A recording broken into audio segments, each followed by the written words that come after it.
Next, now to your money tonight, and the Federal Reserve increasing interest rates by 1/4 percentage point today. That's the first hike since 2018 in hopes of cutting down on rising inflation. Our chief investigative reporter, Eric Ross, is joining us live in the studio to give us a better picture of just how these adjusted interest rates are going to impact our finances. Eric. Rob and Diane, good afternoon. Keep in mind today's interest rate hike is the first of 7 projected rate hikes to take effect this year. And while 1/4% may not sound like a lot right now, when all is said and done, we could see about a 1 to 2% increase. So let's take a look at how this impacts you. First, let's talk about credit card debt. The average American carries about $5,500 in credit card debt. The average interest rate sits at 16%. If it takes you 5 years to pay that off, you're spending about $2,524 in interest. So if your credit card interest rate increases just 1% to 17%, take a look at the numbers here. You're paying an extra $200 in interest over a 5-year period.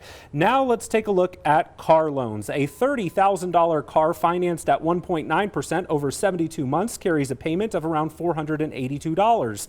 A 1% interest rate adjustment bumps that payment up to $496. Again, it doesn't sound like a lot of money, but over the course of a 72-month loan, it's an extra $1,000. Here's where you're really going to feel the impact. Mortgage rates.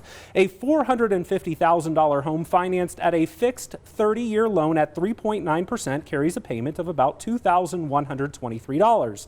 At a percentage point higher, you're paying $265 more a month. However, over a 30-year loan, that's an extra $95,000 in interest. Still, interest rates remain significantly lower for home and auto loans when looking back 15 to 20 years ago. During the 2008 housing crisis, interest rates were between 5 and 8%. Compare that to the 1980s when interest rates were at 16%. And taking a look at car auto loans, you could see around 2000 it was 9% compared to 1990.